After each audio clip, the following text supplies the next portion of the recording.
बान करे जवामा, गोली गिन गिन के तैहा मारे बान करे जवामा, करे जवामा।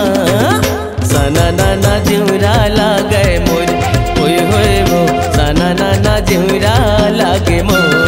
गोली गिन गिन के तैहा मारे बान करे जवामा, गोली गिन गिन के तैहा मारे बान करे जवामा, करे जवामा। सना नाना जिउरा लागे मोर, हाय हाय रे सना नाना जिउरा लागना।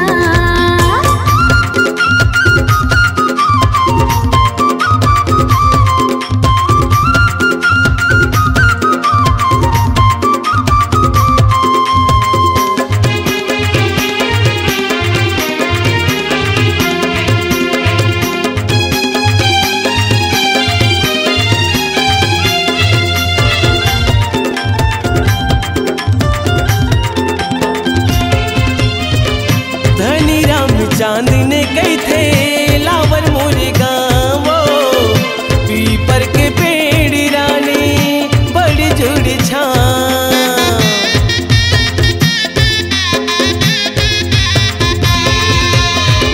ताने भरगी आगी राजा, मन भरगी पानी गा, तोरे मीठे बोले माँ होगे मैं दीवानी गा, तोरे मीठे बोले माँ होगे मैं दीवानी गा। मोरे उमर हावे नादानी रे जहुरिया मो, हाय रे करे जामा। मोरे उमर हावे नादानी गा जहुरिया मोर, जहुरिया मोर। सना नाना जिउरा लागे मोर, होय होय रे सना नाना जिउरा लागे मोर।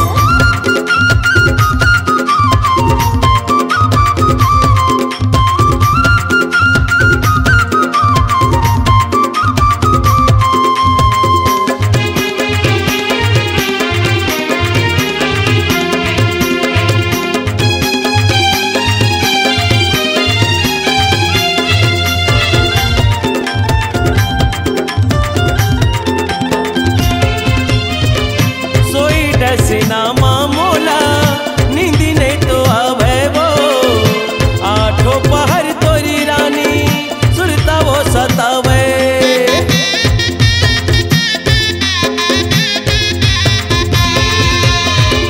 तोरे बिना सुनना लागे घरे ओ दुआरी गा, बड़ मीठे लबरा हंस मारे तेला बारी गा, बड़ मीठे लबरा हंस मारे तेला बारी गा। अरे सुनना मोरी माया के बंधना माते बंधा ले वो, हाय रे करे जामा। बोली बोल बोल के तय हमारे बान करे जवामा, करे जवामा। सना नाना जिउरा लागे मोर, होय होय रे सना नाना जिउरा लागे ना। गोली गिन गिन के तय हमारे बान करे जवामा, गोली गिन गिन के तय हमारे बान करे जवामा, करे जवामा। सना नाना जिउरा लागे मोर, होय होय मो सना नाना जिउरा लागे मोर। गोली गिन गिन के तय हमारे बान करे जवामा, गोली गिन गिन के तय हमारे बान करे जवामा, करे जवामा। सना नाना जिउरा लागे मोर, होय होय रे सना नाना जिउरा लागे मोर, होय होय रे सना नाना जिउरा लागे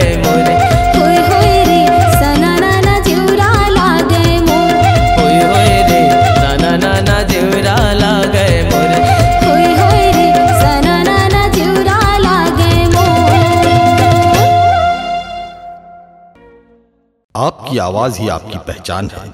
यदि आप अपनी आवाज को एक नया आयाम देना चाहते हैं तो चले आइए मल्टी ट्रैक डिजिटल रिकॉर्डिंग के लिए AVM audio video studio, Khamtarai, Raipur. Mobile number 9301523929 और 7869646201। यदि आप नए एवं पुराने गीत सुनना चाहते हैं तो avmgana.com में जाकर गाना फ्री डाउनलोड करें और YouTube चैनल में AVM गाना और KK कैसेट्स को सब्सक्राइब करें।